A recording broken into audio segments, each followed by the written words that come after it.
Happy Easter Saturday. It's that in-between moment in life, right?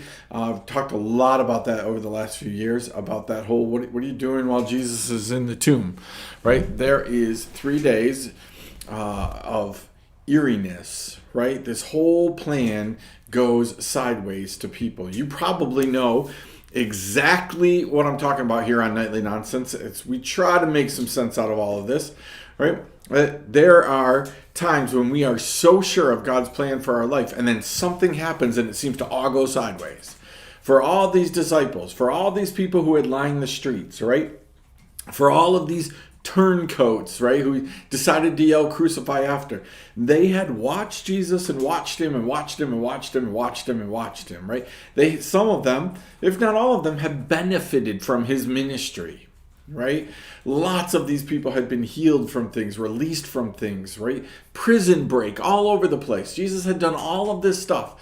We talked about, though, the last time, at the end of Jesus's parade, right? Not literally, right, but almost literally. At the end of his parade moment comes this massive change in attitude, comes this massive change in what the people are yelling. They go from praise him to crucify him. And they crucify Jesus, and they think that it's all over. They think that it's all done, right? They think that the plan is come to a complete halt. They've gotten rid of Jesus. For some of them, they've gotten rid of the bad guy. For some of these people, though, the dream seems to have died.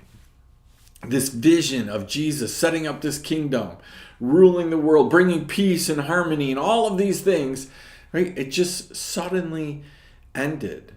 Imagine being the disciples, those that were brave enough to even be anywhere near the crucifixion and the judgment part of what was going to happen to Jesus. Imagine them this entire time thinking, God's going to save the day, right? God's going to save the day. God's going to save the day. I mean, Jesus did all these miracles. He walked on water. We saw 3 of them, saw the transfiguration, all of these things. Right? This is all going to be better, right? It's all going to get better. God's going to come in and save the day. What happens when God doesn't come in to save the day the way that we think that he should?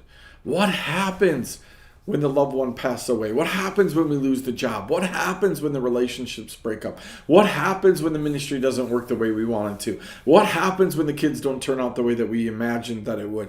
What happens when we can't have kids? What happens when the dream seems to end? What happens when it seems to be that God is silent? He doesn't fix it. Right? What happens? The Easter story tells us that what happens is there's never a finality until God says it's final. And if God made promises, if God said these things are going to happen, it doesn't matter how dry the bones look in the valley of dry bones. It doesn't matter how dead the job looks. It doesn't matter how dead the relationship looks. It doesn't matter how dead the physical healing looks. It doesn't matter how dead things are. First of all, Jesus spent several occasions bringing dead people back to life. That's the business that he's in. Bringing dead things back to life, right? God declares when things are dead and over. When God says, quit praying for this, when God says, quit asking for this, when God says, quit being about this, then you need to quit and you need to move forward. But if God doesn't declare something dead, then you need to be clinging to the promise no matter how dead it looks like. Right? Imagine the disciples looking at all their hopes, all their dreams, all the things just seemingly gone away in an instant. And then God does something amazing on Resurrection Sunday. All of a sudden, right? All of a sudden, God overcomes death through Jesus. Jesus triumphs over death. All of a sudden, all the promises that he made fulfilled.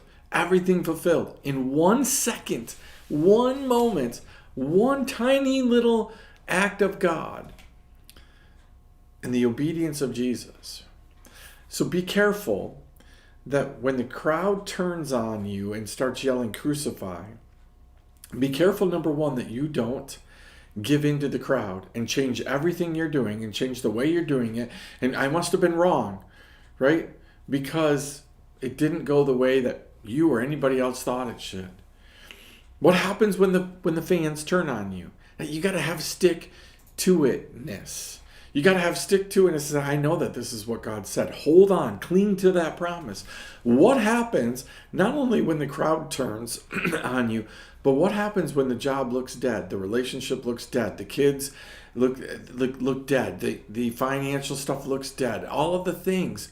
What happens when it gets buried? What happens when people throw 6 feet of dirt over top of something? It's not dead. The promise isn't dead until God says it's dead. Don't check with people as to whether your promise is dead. Check with God, right? At the end of your parade might come a moment where people are yelling, crucify, and God said, I'm about to fulfill that which you wanted.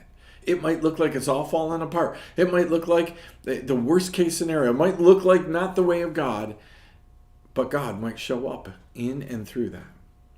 So be super careful. God's not afraid to let things get buried so he can resurrect them. Ask God. Ask God right now as you get ready for Easter. Ask God if there's things that he has promised you that you think are dead. Ask God if he's going to resurrect those things in your life. That's a big challenge. Day before Easter, ask God about your promises. Are they truly dead? Look like they're dead? Seem like they're dead? Feel like they're dead? And God's about ready to resurrect something in you and through you. New life coming to you soon. Stay tuned.